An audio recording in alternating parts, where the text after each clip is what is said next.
If you chose to get the shot, great. If you chose not to, great. I hope and pray, whatever your decision was, that your body was on board with it. Because unfortunately, I do know a lot of people who had negative reactions to the shot. And I know a ton of people who didn't. So there you go. But I'm not gonna say that anybody should or shouldn't have. When I had this experience, I ended up at this clinic and I think, thought I had a car coming. Where my friend had gone and they were treating with ivermectin and a drug called low-dose naltrexone.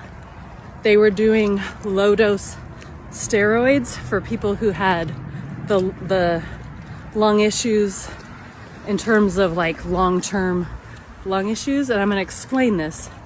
So there are 3, and this is the Mayo Clinic long haul COVID specialist explained this to me.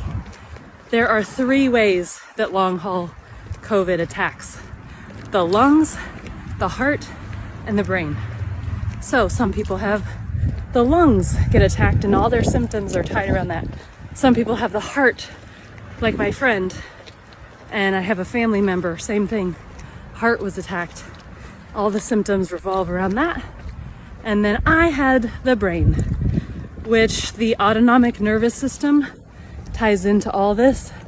All my symptoms, the doctor at Mayo Clinic in Jacksonville could tie to that. And she said, yeah, you're absolutely the type that attacks the brain. So that brain fog, confusion, insomnia, that like the nerves weren't communicating with the brain about my stomach being hungry or full. All those things. I eventually broke out in a rash over my entire body, basically neck down, entire body covered in a viral rash. So by the time I got to this clinic in Sarasota, I had this rash covering my body. And she knew, she's like, oh yeah, I know what this is. And the dermatologist I had seen pretty much agreed. My doctor at that point pretty much agreed. So nobody was telling me at the time not to take ivermectin, but I think even if they had, I was willing to try anything. I literally felt like I was dying. I felt like everything in my body was shutting down, and the doctor at Mayo Clinic could pretty well confirm that is what was happening.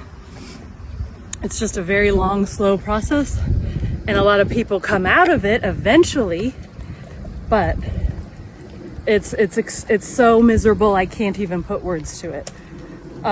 So I go on, and I'm gonna give these, again, not medical advice. I'm just gonna give the information about me. I decided not to do the low-dose steroid protocol, part of the protocol that they had, because I was still not convinced that my insomnia maybe was triggered by the steroid, because that's when it started. So the nurse had said, oh, we can skip that because that's mostly for people with the lung, who are attacked in the lungs. So I did 5 days of, maybe 7 days, 5 to 7 days of ivermectin, starting with a little bit of a higher dose. At my dosage was 13.5 milligrams. I doubled it for the first couple days, and then I just did that dosage for the rest of the, I want to say 7 days. And then once that was done, I went from feeling like I was in a dark room to there's like a curtain opening. I see some light. It was so dark prior to that.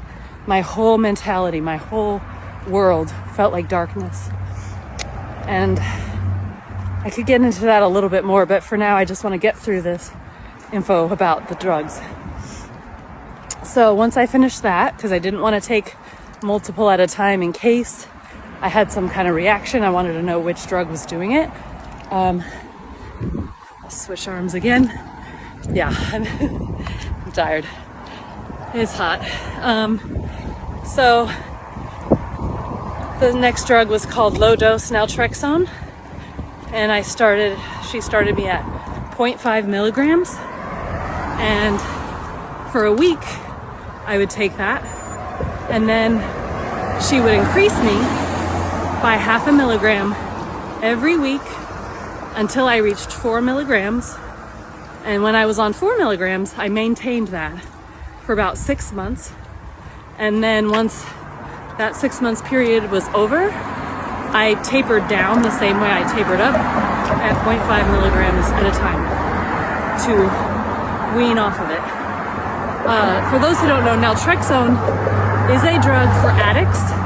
Drug and alcohol addicts take it at like 25 to 50 milligram dosage. And they were using this, like everything, off-label, because they wanted, they discovered that at this super low dose, it was helping people with long haul COVID. And let me tell you, if the ivermectin pushed me like 20% in a good direction, the low dose naltrexone pushed me about 75%. It was like being shoved into the light. I started feeling like myself again. I had this feeling that I had lost like my personality, my abilities to write, to run, things that I love.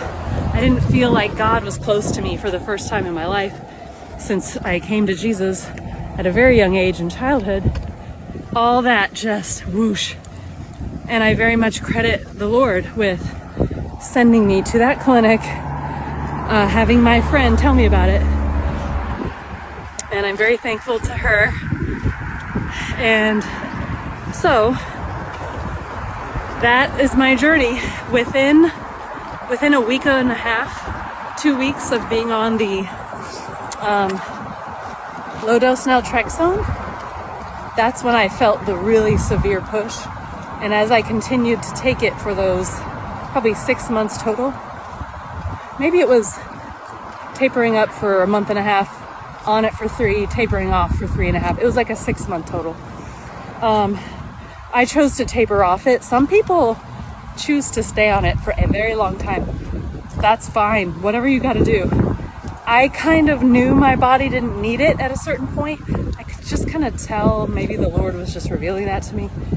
So those, along with, I had taken hydroxychloroquine at some point, I think possibly it might have even been at the same time as I was taking ivermectin. I know I said I didn't take 2 at a time, but that might have been at the same time.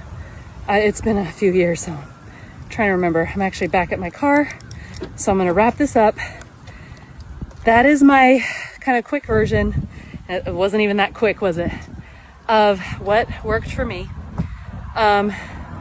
I got back eventually to running. Obviously, here I am a few years later, still running and walking. Although I am exhausted right now. It's middle of summer heat and I picked the hottest time of day. So for those who are dealing with this, you might be dealing with an injury from the shot. You might be dealing with long haul COVID. These are things that helped me. So I'm throwing that out there, not as medical advice, but just to make you aware in case you want to do your own research and see if, I've had so many people reach out to me who have said, what worked for you? I know somebody who's going through a lot of the same symptoms, and I'd hear the symptoms and go, oh my gosh, it just takes me back. It's so awful. And I'm so sorry that person is going through this, because it was one of the worst, darkest points of my whole life. But I do believe there is healing from it. And I can't say that 100%. I know some people, your body's not the same as mine, so it doesn't mean the same drugs will work for you. So I just want this out there for people to be aware. Thanks for hanging with me for this podcast episode, and I'll talk to you all later. Bye.